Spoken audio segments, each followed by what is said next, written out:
At the Battery Park Esplanade in the plaza outside of Brookfield Place lies a small patch of heaven. There are fairy lights that hang from trees that blow ever so softly, giving the area a dim yellow hue.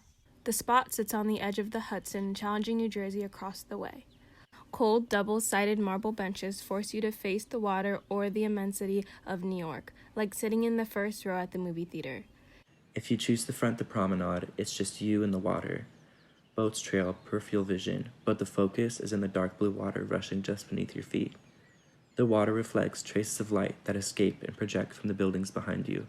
Otherwise, there is no lingering trace of New York if you really focus. The esplanade mutes all noise of the rambunctious type like an auditory vacuum. The grass, the water, the chatter, all silencing the continual city soundstripe, ceaseless honking, construction babble.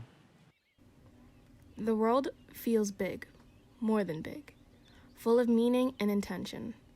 The world is the depth and richness of New York, but the world is the expanse of this water. The world is my reflection peering back at me from the other side of this fence. The world is knowing there is always something across the way. There is a history of turnover in Battery Park City, a history of repurpose and reuse. The park as it exists now leaves no trace of what it once was.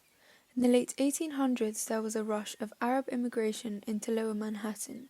The area was soon coined as Little Syria. Many of the Arab immigrants moved downtown to escape religious persecution in their home countries. The community flourished for years, establishing local businesses and community centres, yet the group was edged out of the area due to urban expansion. Lower Manhattan was demolished for skyscrapers and tunnels, which made the area inhabitable for residents.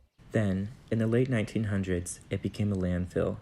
Soon thereafter, the city forked over big plans and $1 billion to create this wonderful site, finished with beautiful glass panes, expensive shrubbery, luxury stores and restaurants, impressive architecture, beautiful art and sights.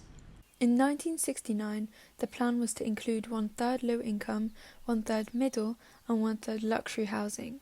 This plan was promptly amended when Public Corporation, responsible for raising Battery Park City, claimed middle and low-income families were happy and without complaint right where they were. So this placid sanctuary was erected for those who can turn over 6 figures for 1 bedroom. What sits here today leaves no trace of what it used to be. It used to be hope, home, community.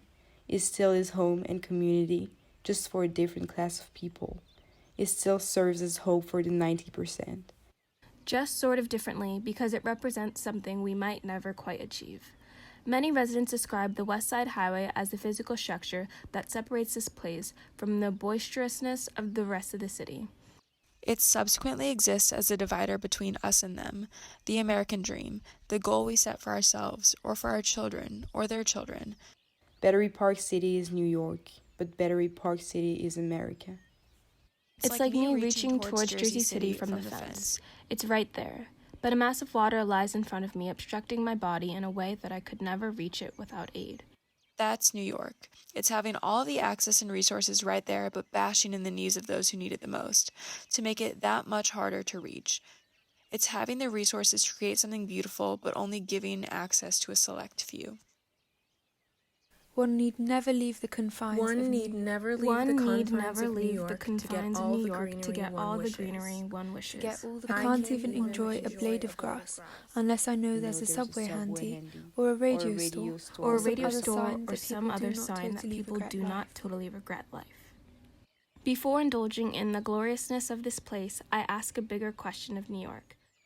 Who decides who has the luxury to ride the subway, to run local business, or have a quality of life worth living such as this? Why do we keep allowing this city to decide who deserves access and who does not?